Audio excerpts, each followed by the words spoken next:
All my customers say it's expensive. Like actually, for the most part, everyone says it's expensive. They usually tell me three things. Adrian, it's expensive. Adrian, we love it. And yes, sir, Adrian, we are coming back. So what works for you? Cash card or check, right? Hey there, welcome to the channel, I'm Ben. If you missed last week's video, we interviewed Adrian Zapata, a young entrepreneur out of San Antonio, Texas. If you haven't watched that video already and you have an interest in starting a side hustle, then go do that right now.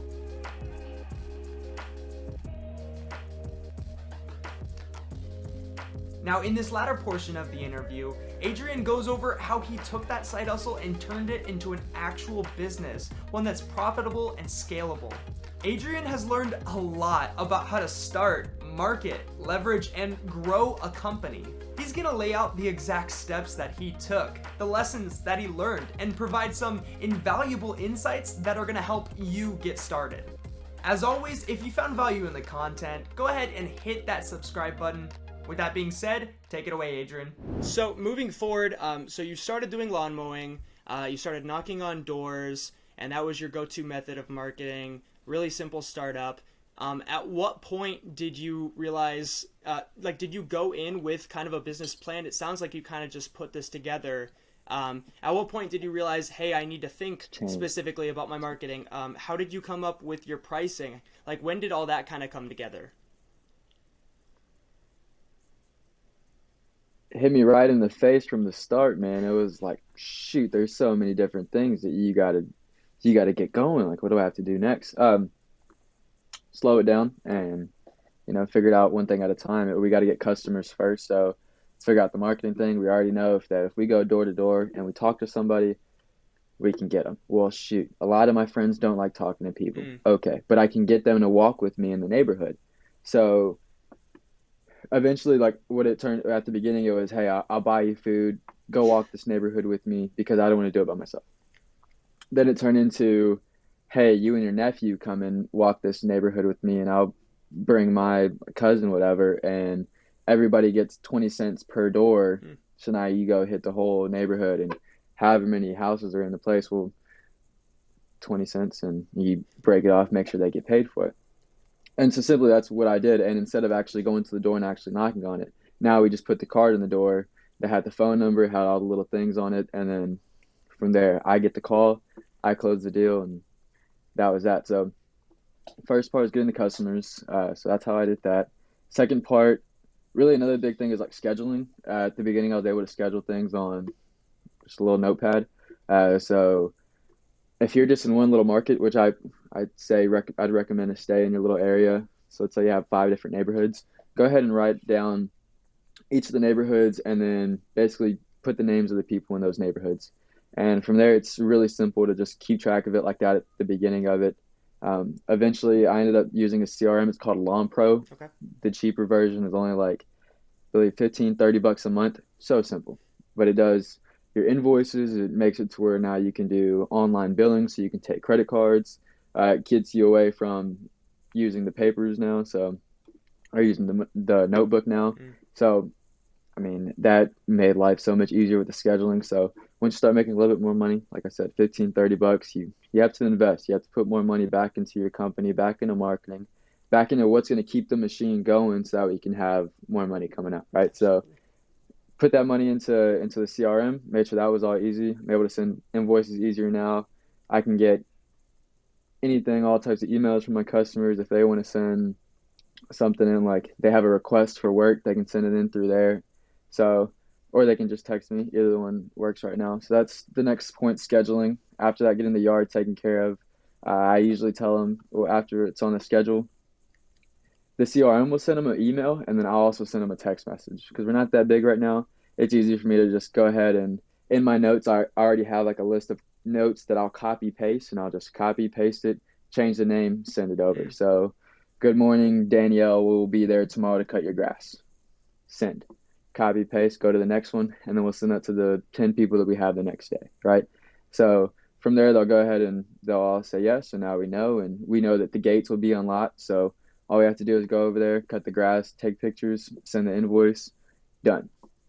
From there, I think as a young guy starting out, getting payment, especially from residents, is kind of difficult. If you can do it on like a Cash App or a Venmo to where you can request it from them Mm, as well, because like it's one thing to be able to send the pictures and they know it's done. But if you're sending an invoice, they're going to open up the invoice and then they're going to leave it alone, right? Because then they have to add the credit card in, or absolutely. unless they Yeah. already have it on file. Pain in the butt. If you're on Cash App or Venmo, and I got away from Cash App and Venmo simply because they add on a couple little extra fees. If you're not doing this like your full-time thing, it's not bad to grab the little extra fees. It's not a horrible thing, you know? So, and it makes it easier for you to go ahead and collect the money and hey, it's what you need it to do. So you can go ahead and can request them on there and right away they'll send you your money and then you're not worried about, hey, well, I still have 10 invoices that aren't paid off yet. So as I've grown older, that's turned into one of my issues is now we have issues that obviously they're just not paid for. But you just get back to them. It's kind of like whenever you have somebody that doesn't, like I told Ben earlier, we're trying to be real estate guys eventually. So if I don't have or if I have a tenant that's not paying, I'm gonna have to go and let them know like, hey, it's time for payment, whatever. So I'm just using that as practice right now. Whenever customers don't pay, it gives me a chance to practice. That's what I take it as. That's It good. gives me a chance to call them, send them a text message, and say, hey, your invoice is now 2 weeks later. Your invoice is now it's been a month, and you have another invoice as well. So for the invoice of August 4th and August 26th, you owe me $110. So I'm gonna go ahead and resend it if you haven't seen it already. Just a reminder to let you know it needs to get paid. Bang. And then after that, if they want their grass cut again, well, then they'll go ahead and pay off your invoices, and then they can get back on that schedule. But if not, then sometimes I just gotta clip them, Yep. which is okay too. But yeah, so that's one more little thing. And I How guess did that's you kind go of about setting your prices, and did you struggle with, there it is. setting your price at what you're actually valued at? I know a lot of people they try to enter a market, and so they'll cut down their prices really low and they're afraid to ask for too much. Did you experience that at all? Uh, yes, but no. I've learned that it is better to, instead of learn by yourself, spend the money and learn from somebody else that's already done it. It's proven that they've done it. So I bought Mike Andy's course. He owns Augusta Lawn Care. I ended up buying his Oh course. wow. And through there, it kind of talks about pricing, certain things like that, how much you get per man hour. So now it's like I'm trying to get relatively $60 per man hour, right? So if I'm cutting grass and I know that it's going to take me 1 full hour to cut this yard, then I mean, ideally like $50 to $60, right? So if you're just starting out, maybe you only want $50 per man hour. Like I don't want you to go too low. Like get paid what you're worth because it's hot outside. You got to cut the grass. Hmm. People will pay for it too. So $50 a man hour. If you know it's going to take you 1 hour to cut this yard, it's $50. If it's going to take you 2 hours, it's $100. So now you can go and look at this yard and say, okay, well, I think total this yard is going to take me an hour to cut, and then I have to do the bushes, which is going to take me another hour. So, dang, well, now you have your $100 there. Now, if you bring an employee with you, let's say you bring a buddy with you, and you say, hey, buddy, it's going to be an hour now because now you have two guys. So instead of it being 2 hours, it should take 1 hour, right? So you bring that buddy with you and say, hey, I can pay you 15, $18 an hour, however much. I mean, pay them. And then you tell them, that person, well, it's still set at $50 a man hour. So it's going to take me my $50 for my hour. He's going to come in. So that's going to be $50 for his hour. So now it stays $100, but you lose the 15 paying him. But now you don't have to do all the work. Yep. And also you have somebody else to now help you a lot more. So bringing that first employee on is usually the one that makes you the most money simply because it takes a lot of time to cut the grass and weed eat the yard. But if you could have somebody weed eat while you cut the grass, you finish in half the time and you still made the same amount of money basically, but you can pay him that little bit and then you can go to more even faster. So that's how I got the pricing. So like I said, $50, like for a typical, you're in a small neighborhood, go like $50 to $55. If they're a corner lot, we're at like $65 to $70 once you add in tax. So yeah, I would keep those prices if you're going to cut grass. And if you're in any other type of service-based business, kind of figure out what's your man hour rate, how much do you want to make per man per hour, and then stick to that. That way you can be consistent with your pricing to all your customers across the board. Yeah. So I'm a customer. You've came and knocked on my door, or I guess now you're putting cards on my door. I give you a call. What's your system for speaking with them, following up with them, and then giving them a quote on how much you're going to charge them?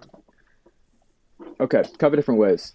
So if you're young, you have a lot of time, you should go to the house. You should go to the house, you should shake their hand, you should say your name, and you should walk to their property and say, okay, for a typical yard in your area, it's going to be $50 plus tax to be right around $55, what you're going to be expecting. Ideally, we do this every 2 weeks. Will that work for you? Yes, that'll work for you. Perfect. Okay, I'll go ahead and have you on the schedule for this day. Bang, just like that, right? You'll have small talk within those conversations. Sure. Once you start getting a little bit busier, or let's say you don't have time to go there, or the gas prices shot up, so now you don't want to drive over there, right? Or you're out somewhere, so now you don't want to drive over there, you can't drive over there. I have text message set up in my notes, so whenever somebody texts me, or let's say they called me about lawn care and I couldn't answer. I was cutting the grass, so I couldn't answer. Cutting the grass. Later, I'll jump back in the truck. We got to go get to the next one. So I'll send them a copy paste message that says, "Hello, this is Adrian Zapata with Diamond Cuts Lawn Care. Sorry I couldn't make it to the phone. I'm actually cutting a yard right now. Are you interested in the estimate, or what can I help you with today?" Question mark. Nice. From there, they'll go ahead and respond. Um, and like I said, it's a copy paste, so it's real quick. Put it in there, get to the next yard, start cutting. Eventually, you'll get the little ding in your ear, and then you could either answer it right there or wait till you get back in the truck. And then from there, they ask, okay, we want an estimate. Okay, if you would like an estimate, let me ask you, can you go ahead and send me, I need your full name. I need your email as well, so that way I can add you onto the CRM.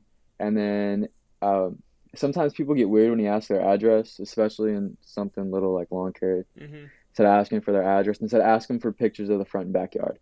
So can you send me pictures of the front and backyard? Okay, so send you pictures of the front and backyard. You look at it, and let's say it's a corner lot. Okay, where our corner lots we're charging $65 for, plus tax, we're looking at $70, right? So now okay, for us to, so you get the pictures. Afterwards, you'll send the next text message, which literally you can have a copy paste in there as well. Okay, for us to go ahead and mow, weed, edge, and then blow off all the concrete areas will be $70, and typically we do that every 2 weeks for a majority of our customers. Does that sound good for you? Whatever. They say yes. Okay, cool. We get them on the schedule. They say no. You ask them, okay, well, can I ask you why? Like, what is your reasoning? From Mm-hmm. there, you can use your sales skills to call them back later. I mean, obviously, if somebody tells you no, then I mean, especially if you're a young guy, you might not want to call them back. You might not Yeah. want to get back in touch with them. Sure. But eventually, right? So it's a tough thing. But eventually, they're gonna spend their time going and talking to two, three more lawn care guys. And if you're the one to text them back the next morning and say, "Hey, I just wanted to check and see. It's Monday again. We're about to be back in the schedule, or we're about to be back in your area. I was wondering if you'd like to go ahead and add you onto the schedule." And then from there, you give them that second chance from the follow up to say, "Okay, yes or no," and whatever. You can work it out from there and keep getting more calls. Absolutely. Yeah, the follow up is uncomfortable, especially if you're, starting off and rejection is hard, especially if you're door knocking. But it's also so essential. A big percentage of your, customers actually do come from just following up. It's about being on the Yeah, top of their minds, and that may take you, one follow up. It may take you several. But just know that in most cases, a no is not always a no. It's just a not now, and that's just the mindset you have to have. exactly, Yep. Cool. So let's exactly. go to the next part of this interview. I want to talk about once you have your business in place, you figured out your pricing, your market, all that kind of stuff. How do you start scaling up your lawn mowing? Start treating it like a business. Start ramping up profits, cutting down costs. So let's start with what year was it when you started like bringing people on to start mowing lawns? Was it just you starting out? Man, well, actually, when we first started out, I was with in San Marcos, so I started out with my buddy Tommy. Okay. So right from the start, I already had somebody with me, and at that point in time, we split everything 50-50. So that's how it went there, right? It was 50-50 cut. We cut 4 yards, you get the money for two, I get the money for two, and that's how it goes. Once I moved back over here to my parents' place in San Antonio, obviously to save some more money. I ended up bringing on a guy, and he didn't know anything about cutting grass. I started him out with, I think I started him out like $12 an hour, $15 an hour, and in hindsight, that's not really bad, right? Eventually, Yeah. he's worked his way up now. He's at 18, 20, depending on what we're doing, which guy it is. Just because sometimes people will fall asleep, so it's nice to have somebody else, Yeah. especially at our young age. There's a lot of people that Exactly. they get the $50 and they're able to go do what they want to do, so they might not answer the phone next time. Mhm. So it might be some little issues you run into, but yeah. So started grabbing people right away. I know what cutting grass was like by myself, and I've done it for too long. I mean, 6 yards is not bad, but you have 10 yards in a day by yourself. I have bunions, man. My feet hurt. I'm not trying to go for all 10 yards by myself, especially when I know I can go grab a guy for 15, $20 an hour, and we can make 110 in an hour. Like, heck yeah, I'm gonna give him that $20 to make my life easier. So for me personally, I grabbed a guy right from the start. Um, then as far as scaling, you need to get more customers. So figure out your number. I mean, what is your number that you want to make a day? Like, are you trying to bring in $300 a day? Are you trying to bring in $500 a day? I mean, what's your goal? Or are you like me when I was back in San Marcos? Hey, if we bring $100 a day, then we could still go to the pool, then we could Yeah, still you gotta start somewhere. do what we want to Yeah. do, right? Yeah. So $100 a day, if that's your number, then okay, figure out how you get to $100 a day. Eventually, people know you more. Your marketing gets out there. The year goes on. You get later on in the season, more people start calling. So if you want to start scaling, start upping how many people you have. Um, start grabbing more. I mean, if you're gonna have them on a 2 week schedule every 2 weeks, then I mean, first get to 50 customers, have 25 one week and 25 the next week, and see how that goes. Because eventually, the problems that you have with 50 customers are not the problem that you have with 80 to 100 customers. Those come with slightly new problems, right? So learn with a smaller amount, with the let's say 50, on how to go ahead and run them through the whole entire schedule, make sure everything is nice, systematically, just Yep. good to go. That way you make it easier for yourself, and then go ahead and start to grow and start to add more things in. And that's the best way to do it. And then from there, you will see, obviously, after year one, you will be able to chill out, relax. It's kind of like the live autopsy. This is something I got from David Goggins. When somebody Yep. dies, you do a autopsy on them. How did they die? Well, the way that you don't die when you're alive is to go ahead and do a live autopsy. So after it's done, whatever, go ahead and break it down. Why did it succeed? Why did it fail? Figure it out, and then from there you can go ahead and fix it before anything else Absolutely. bad That's happened. powerful. You can fix all the issues. Absolutely. Exactly. Right. So you go ahead and, I mean, you do that live autopsy, you figure out what you need to do. Maybe that's, I spent too much money in equipment this year, and I should have spent more on marketing. When okay, for next year, I have all the equipment I need. And equipment's usually a big thing, especially in service-based business. Like, Sure. people like the way their equipment look, right? I look at my equipment, I'm like, hey, like, that looks nice. So Yeah. that's one of the issues that pops up a lot. But if you need to spend more on marketing next year, then hey, like, chill out on the equipment if we're not going to be using it every day, and let's spend more on the marketing because we're trying to grow as a company, right? So in that case, spend more on marketing, and then shoot, slowly start pushing up from there. So, how has your marketing developed over the years of doing your lawn mowing? It started with little cards. Uh, started with little cards that we printed off a printer, and I would go around and I'd leave cards indoors and I'd knock on doors. Turned into postcards. Give me one sec, I'll grab Yeah. one. Ugh, I can find them. Shoot, yeah, right here. So from there, it slowly turned into postcards, and the postcards had pictures on them. The first ones I had, they didn't have nice pictures. I mean, they didn't have the best pictures. You might have to go grab pictures from the internet, Mm. but do what you have to do. Once you start getting some yards done, I mean, this is pretty, I'd say it's pretty basic. Has a little logo in the front, Nice. has pictures of 3 yards we've done. There's a little glare on it, sorry about that. So, That's all right. 3 little yards that we've done that I like on the back. It gives you weekly and bi-weekly lawn care. It gives you exactly what we do: mow, string trim, edge, blow off all the concrete areas up top. From there, it goes into spring cleanups, bush and tree trimming, overgrown properties. That's what we do. And at the bottom, it just has a call or send us a text today with my phone number. Mm. So simple, nothing crazy. Put this right into somebody's door. and they'll see it, they'll call. Um, I've seen a lot of these to where I go to the neighborhood again and I'm walking and I'll see it at their door and I'm like, okay, well, they didn't call me and I guess they didn't throw my card away either. So I'll pick that card up and put that one in my pocket and give them a brand new one. And Yeah, eventually they will call. Either that absolutely. or they'll know somebody else that needs their grass cut and then they'll send them a picture of your card and say, hey, well, these Yep. people keep leaving something at my door. So they must be doing something right, you know? So you can get customers that way too. So yeah, do there. And then, like I said, the signs, the biggest things that I did this year, I need to get more into Facebook and probably Google My Business and Mm, Nextdoor. But as far as the cards and the cards, I have little foot soldiers, is what I call them, and that way we can put out even more cards. So between the foot soldiers, the cards, and the signs, and I'm doing pretty good right now for lawn care as far as getting customers. It gets the phone ringing for I bet sure. it does. So now that you have, more people calling you, you're talking about, trying to get rid of waste, cut down costs, and just trying to, maximize the efficiency. So if you're getting all these calls, have you worked on pre-qualifying people? How do you tell who's going to be trouble, who's going to waste your time?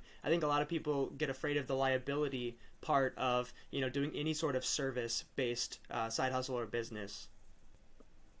Uh, you can tell if they have an attitude from the start. I had one lady last year, for example. It was during Christmas lights, and she said, "Some, you San Antonio guys, you San Antonio guys always take the money and don't give us all the information." Da da da da. She wasn't from here. She just moved down to San Antonio. Well, she lived in San Antonio, moved away, came back. She supposedly had issues with other companies. She went in, gave me all these things about what the other companies have done and this, and this. And I'm like, it's okay, man. We'll take care of you, Mm, whatever. So, I mean, you can tell if they already have an attitude from the start, if they're already giving you issues just on the phone from there, then that's how you know they're going to be a problem customer. And that's how you know you should probably stay away from them. So, absolutely. Problem yeah. customers can And it's really hurt your business, and when you're first starting off, you want to take on anyone who gives you a call, but it doesn't take long to realize that you're better off without them in most cases. 100%. Yeah, don't feel bad getting rid of anybody either, especially if they're causing you issues. I mean, Yeah. I've gotten rid of a couple customers. Also, if they have a lot of plants everywhere, I've had the most issues with plant ladies. I love plant ladies, but plant ladies are crazy about their grass and crazy about their plants. I've had the most issues with plant ladies. Um, so they want things done very specific to their needs. I've had things to where like they have so many plants in the yard and they don't have any little rings around them. They still want you to weed eat around all the plants. Oh, So it's like, how do you expect me to weed eat around the plant and not catch a piece of the plant? It's gonna yep, happen. yep. It's gonna happen. So little things like that, you already know they're gonna cause issues. So if you're gonna go give an estimate from somebody that has a bunch of plants, let them know, or either just don't take them because if they might be an issue, like if they're already causing issues a little bit, just don't take them. Mm-hmm. But if you know you see all these plants there, you let them know, hey, right from the start, I know you love your plants. I just wanted to let you know you don't have anything around the plants. We're gonna weed eat around it. You might have a couple pieces get nicked off here and there. I just want to let you know that. Good, If yeah. you want, we can go ahead and yeah, we can add a then you can upsell from here too. Obviously, you stop an issue from happening before it even happens. So now you can, hey, well, we offer mulch installations and we can put a metal barrier around it so that way you don't have to worry about that anymore and it looks a lot better in your property, you know. And then from there, okay, well, yeah, how much you charge for that? You can go ahead and give your estimate from there. Like I said earlier, figure out your man hours. In that case, figure out how much mulch costs. So a bag of mulch is $3, right? So if you want to add an upcharge to the mulch, or obviously you probably should add like a $20, 20% upcharge to the mulch.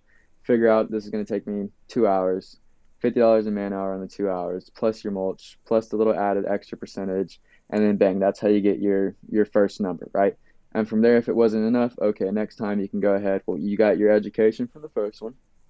Now you can add your price for the next one that you do, and just trial and Just error as you off go, that. trial and error. Absolutely. Yep. Yeah, that's awesome. That's awesome. So, so let's say you get someone who, they give you a call and they're not a problem customer, everything's good to go, you've given them their quote, but let's say they're still a little resistant. Obviously, we've talked about, following up and how important that is, but do you have any certain methods that you use, persuasion?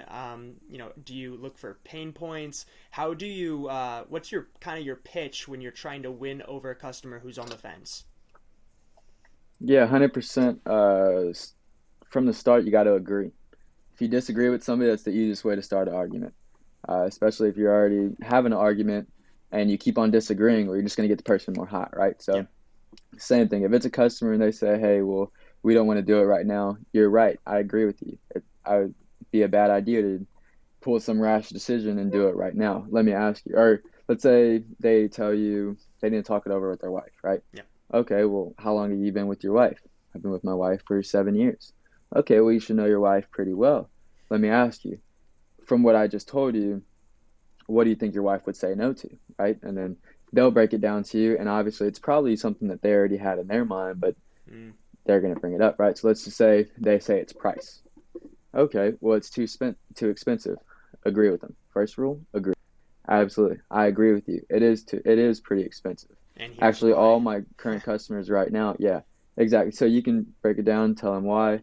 Usually what I do is I'll be like, all my customers say it's expensive. Like actually, for the most part, everyone says it's expensive. They usually tell me three things. Adrian, it's expensive. Adrian, we love it. And yes, sir, Adrian, we are coming back. So Nice. what works for you? Cash card or check, right? So, I mean, even though there are issues and it is expensive, everybody loves it. You're not doing this because sometimes, like if it's lawn care and they need their grass cut, well, you need it cut. This is why. Bang, your grass is long. If they don't really need it cut, like they still cut their grass themselves or whatever it is, no, you don't need it.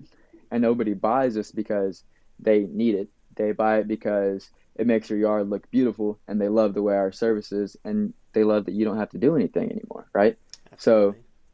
just some little quick things that I've hit people with that make them transition from a yes to or from a no to a yes. That's good. There's a lot of money to be made in learning that one skill, turning a no into a yes, and it's not easy, but the more you practice it, the better you're gonna get at it for sure, and it'll make a big difference for you. Exactly. And then speed of it too. Like you don't want to be talking to somebody for really long. Mm. A lot of times a lot of people think that the longer you spend with somebody, the more they feel obligated to go ahead and buy from you. Not the case. Like if you can create it fast, make it snappy, they want their grass cut, then you give them an estimate, then you give them everything they need right from the start. I mean, you catch them while they're still in that what is it, I guess. Whenever they're calling out of emotion, they need their grass cut, that's an emotion. Like, Yep. ugh, this looks ugly. Let's go Mm-hmm. ahead and act on that emotion now and let's do it. Also, if they say no to it, we talked about earlier, the follow up. You need to be on follow up. You're probably going to drive by that house again the next couple of days because you cut grass in their area or you do a service in their area already. So, hey, we're going to stop by them. Let's give them a card. Maybe let's write a note on the card, right? You can get a piece of paper and write a note. Hey, this is Adrian Zapata. We talked to you, or I sent you a message last week. I just wanted to let you know that your grass looks beautiful, but I think that your hedges need to be trimmed. If you would like an estimate on this, we'll get in contact with me and we'll get it done. Whatever, right? Mm-hmm. Write that little thing. And even if they're not your customer, but you're driving and you see something, instead of just giving them a card, give them a card and write a note on it. Put a little piece of tape on it. So now they have your card and they have a personal note from you. Bang. The more points that you have to connect with the customer and build that relationship, the much more likely and the much faster you're going to get into actually mowing their lawns. That's very different from just leaving cards at people's homes, or whatever. Like they're just gonna be like, oh, and then throw it in the trash or shove it in a drawer. It's much different when they see you as not just some random business, some faceless company, but as actual people who are looking to build relationships and solve problems. And in your case, that's convenience and making sure that their yard looks nice, which most people care about. So you're to a point where I'm assuming you're pretty profitable. You have a few people that are mowing lawns for you. You're starting to leverage off. So what are you doing with those profits? After you've paid your expenses and everything. How much on average are you bringing in, and what are you doing with it? Are you reinvesting it, or is it going into your own bank account? What are you doing? Okay, so it kind of depends. From the start, like let's say busy season, you're in the spring. Um, Money's flowing in and out all the time. You're having to spend money on marketing, you're having to spend money on broken equipment. Whenever you start bringing in employees are going to break your weed eaters, right? And a weed Yeah. eater costs 300-400 bucks. If you get a commercial grade one, you're using it every day, you're gonna have to spend some more money on that. So you're constantly spending money, constantly. I mean, you have employees too, so you got to pay them money. But then you always have that money coming in. So yeah, whenever you have it coming in, um, break it off. I put it into, obviously, I put a good amount into my savings. I make sure those guys are paid off. I have a different bank account where I can get my money in from security service and I transfer it over to Chase, which Chase is more of my personal stuff. Unfortunately, if you have a business and you're not open for 2 years yet, then they won't give you a credit card for your business. Yep. So I have to use personal credit cards for business. It really helps me out. Like I said earlier, there's not a lot of time, or yeah, I have issues with people paying me. So like right now, I'm still owed $15,000, 1,500 to 2 grand right now in invoices that haven't been paid. But my guy still needs to get paid on Friday, right? So Mm.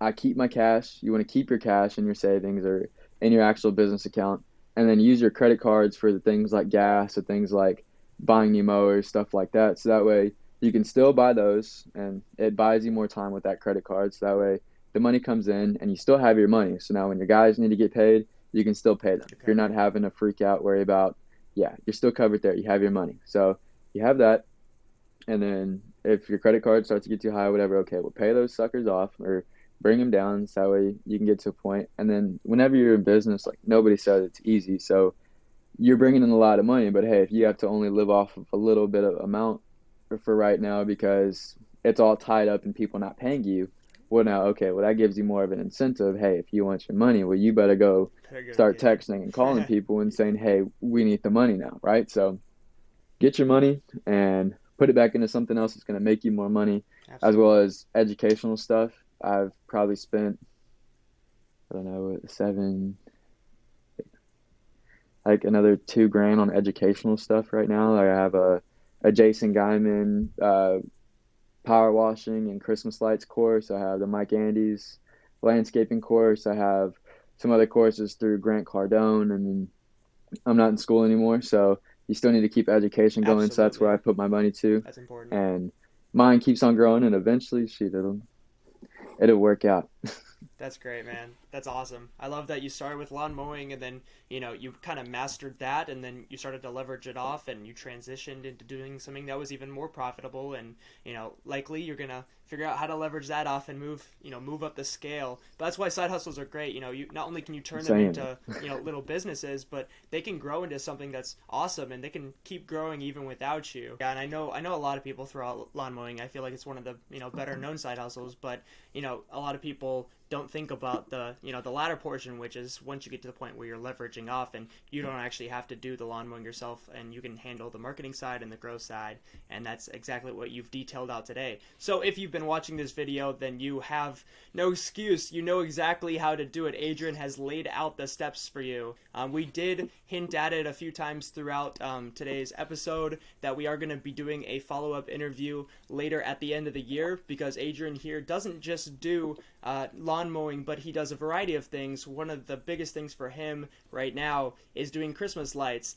And, you do that during Christmas, so he's doing it alongside the lawn mowing and everything else. But it's been a game Heck changer yeah. for him in his finances. You wouldn't believe the numbers that he's pulled off just in his second year alone. So I can't wait to film that with you, Adrian, and to get that out to everyone closer to the end of the year. So be on the lookout for that. Adrian, man, this was a great conversation. Once again, just really great to hear your story. I'm honored that you were the first guest that I've had to interview on here. And I hope that everyone Yeah, found as man, I much am too. content, Shoot. value in this as I did. So thank you again, Adrian. I hope you have a great week, man. Thank you for having me on, Ben, and let's keep on growing. We got a lot more things to do. Absolutely, we do. All right, y'all. I'll see you next week. Well, I don't know about you, but I feel so inspired from listening to this interview with Adrian. He took something as simple as lawn mowing and he turned it into a high profit business that's changing his financial life. I love his goals surrounding the profits of the company. Not only is he reinvesting, but he's talking about taking some of that profit and putting it into income producing assets such as real estate, stocks, and other businesses. And again, a special shout out to Adrian Zapata for being the first guest that I got to interview here on my channel. As always, I'm Ben. The goal of these videos are to help you optimize your wealth and maximize your life, if you didn't see the shirt. All right, that's a wrap. I'll see you next week.